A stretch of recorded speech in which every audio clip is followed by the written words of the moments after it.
राज्यों में विधानसभा चुनाव निपटाने के बाद अब पार्टियां लोकसभा चुनाव की तैयारियों में जुट चुकी हैं। राजस्थान की बात करें तो यहाँ के मेवाड़ और बागवाड़ की 2 लोकसभा सीटों पर भाजपा की राह आसान नहीं दिखाई दे रही है।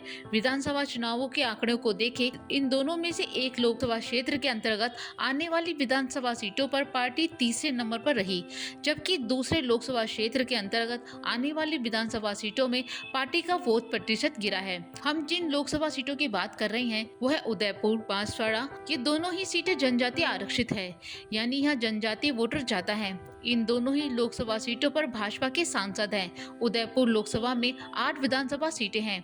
बांसवाड़ा लोकसभा में से 8 विधानसभा सीटें आती हैं। विधानसभा चुनाव के आंकड़ों के आधार पर कहा जाए तो भाजपा के लिए ये सीटें चुनौती बन सकती हैं। दरअसल उदयपुर लोकसभा में इस जिले की गोगुंदा, झाडोल, खेरवाड़ा, उदयपुर, उदयपुर ग्रामीण, सलम्बो सीटें आती हैं।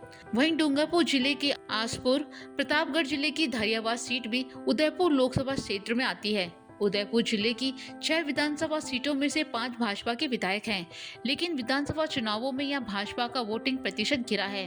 उदयपुर जिले से इस दोनों विधानसभाओं में कांग्रेस नहीं बल्कि आदिवासी पार्टी के विधायक हैं। आसपुर में तो भाजपा का सुपड़ा साफ है, यहाँ आदिवासी पार्टी के विधायक हैं। हार का अंतर 28,000 वोट हैं। आदिवासी पार्टी के विधायक को 47% से ज्यादा वोट मिले हैं। धरियाबाद में आदिवासी पार्टी को 37% वोट मिले। हालांकि उदयपुर जिले की जो सीटें हैं उनमें लोकसभा चुनाव के लिए भाजपा का गढ़ कहा जाता है, लेकिन आदिवासी पार्टी के आने से उसके लिए चुनौती बढ़ी है। बांसवाड़ा लोकसभा क्षेत्र की बात करें तो इसमें जिले की घाटोल, गढ़ी, बांसवाड़ा, बागीदौरा, कुशलगढ़ सीटें आती हैं। डूंगरपुर जिले की डूंगरपुर, सागवाड़ा, 84 विधानसभा सीट भी बांसवाड़ा लोकसभा क्षेत्र में आती है। अभी तो यहाँ भाजपा के सांसद हैं, लेकिन आने वाले चुनाव के लिए सबसे चुनौती वाली सीटें यही हैं।